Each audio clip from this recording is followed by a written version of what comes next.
throw by P.J. Walker, finding Brandon Shippen, who ran an in route. He clearly beat his man, and that's what Brandon Shippen is going to be able to do.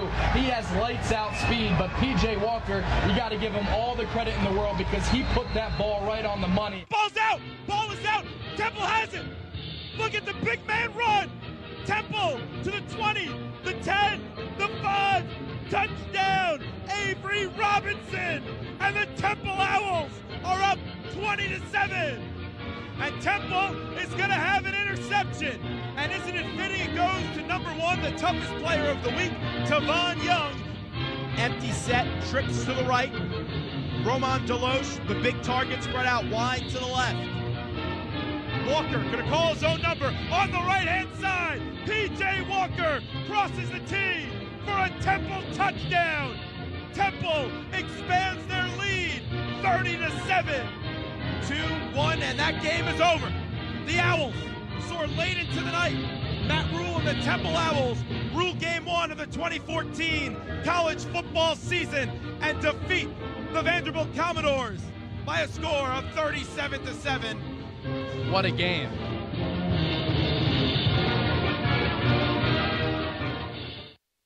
You're listening to the official Temple University's Football Coaches Show, brought to you by Peerless Boilers on Philadelphia's #1 college radio station, WHIP.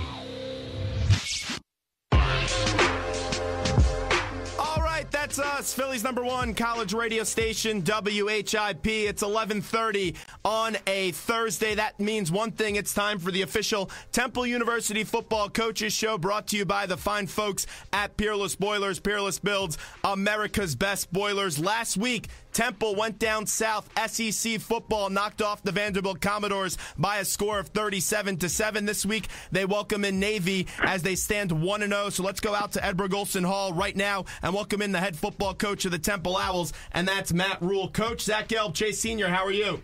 I'm great, guys. Thanks for having me on. Well, thank you for coming on. We appreciate the few minutes. And you went through a lot last year, a lot of late second losses. UCF stands out. Knee break to Ajala up against Fordham. Also, Leonte Carew up against Rutgers. And to finally go out there and play a full 60 minutes of football was something nice to see. And you guys have early practices in the morning during the summers at 6 a.m. How nice was it to just show your team that victory on Thursday night?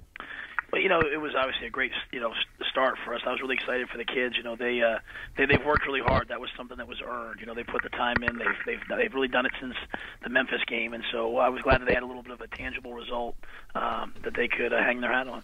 And one thing that really surprised me was the defense. They were aggressive. They had some intensity. They had some swagger, especially from the edges, as there was a consistent pass rush. That Avery Robinson fumble play really does stand out to me.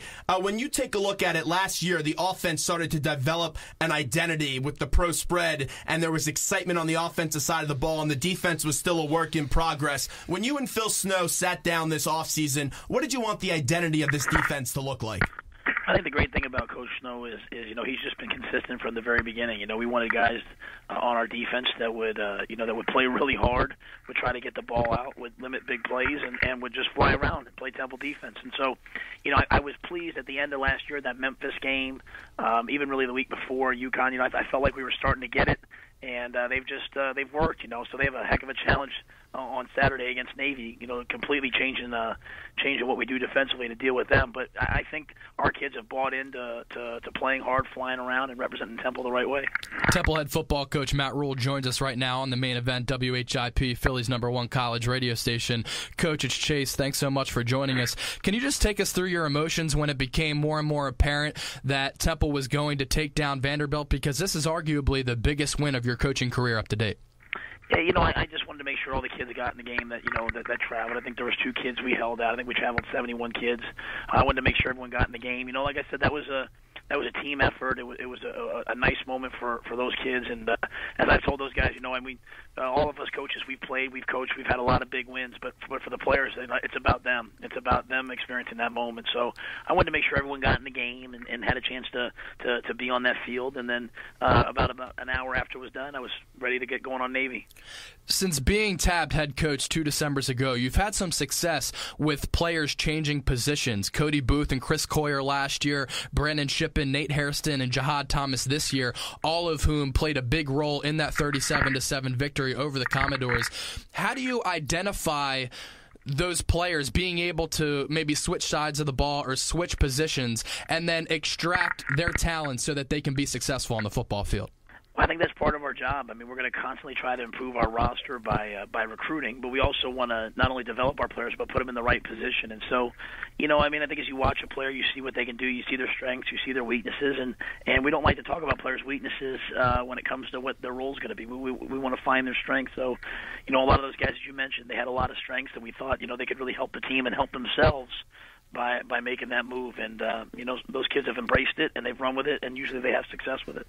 Zach Gelb and Chase Sr. here with you on the main event, Philly's #1 college radio station, WHIP via iHeartRadio. This is the official Temple University football coaches show powered by Peerless Spoilers. And, Coach, you did have some players get banged up down south, and Alex Wells is going to be out at least 6 weeks. And on the offensive side of the ball, Fitzpatrick got banged up, and Christopher was hurt going into the game. Do you have an update health-wise on Fitzpatrick and Christopher? I don't know if they'll be able to play or not. They didn't really practice very much today. We kind of jogged through a little bit, and I think we'll get to the game, and they'll try to see if they can go, and if they can go, we'll see how long they can go. But behind them, other guys have to be ready. And as you said, Alex is out. I don't know if Aboye or Amire, and I don't know if Nate L. Smith. I doubt that Nate L. will be able to go. So, guys have to step up. I mean, that's the whole reason why we recruited them and practice. We practice everybody so that when these moments come, whether you're second, third, fourth team, it doesn't matter. You have to be ready when your number's called. Navy put up 370 last week up against Ohio State. They only threw the ball 4 times, and Keaton Reynolds is the quarterback, but he puts a lot of rushing yards on the board. Is the game plan this week defensively to kind of dare them to throw the ball and really just stack the box? Well, the thing that they do, and they do a really nice job of it, is if they're running the ball, they'll continue to run it, and they didn't really have to throw it very much against Ohio State. As people get too aggressive, he's a thrower. I mean, he's a guy that's gotten a lot of accolades nationally. I mean, he can throw the ball and run it. And so what you have to be prepared for is they're going to take, a shot every now and then and throw the ball up over the top. And if you're too busy playing the run, they'll end up 3 for 4 for 150 yards and 2 touchdowns. So it's just a matter of us trying to find a way to stop the run and not give them easy ones in the passing game. Coach, Shaheed Lovett didn't make the trip down to Vandy, but he was a highly touted recruit coming from the JUCO level at safety. I know he played a lot of linebacker during training camp, and you put him in the box. But with the injuries at safety, might we see him this week? Yeah, I don't think he'll play safety. He's been dealing with some things and kind of getting himself healthy and back in there. So he's a guy that we probably won't see this week. Maybe next week, with the bye week, we'll be able to get him back on the field, get him running around. But he's not out there. So that's one of the good things. I look at. We have a lot of guys that are going to be back here the next couple of weeks. Buddy Brown is finally practicing. Shaheed's out there. A lot of guys that have been banged up are going to get back here as we head into the next couple of weeks. But we have who we have this week, and I have a lot of confidence in them that they'll play well. Heading into the season opener, Kyle Friend had made 21 consecutive starts. He's a warrior at their center position, one of the leaders of this team. But other than Friend, everybody on the offensive line, starters or backups, had played in just 5 total games in their college careers. After watching the tape and assessing the offensive line performance, what did you think of the big boys up front? I thought they did a good job protecting the quarterback. They took a lot of pride in keeping guys off PJ. We were able to run the ball a little bit late after Vanderbilt had gotten worn down, and really the challenge to them is, for us to go do what we want to do and play the way we want to play, we have to be able to run the ball early.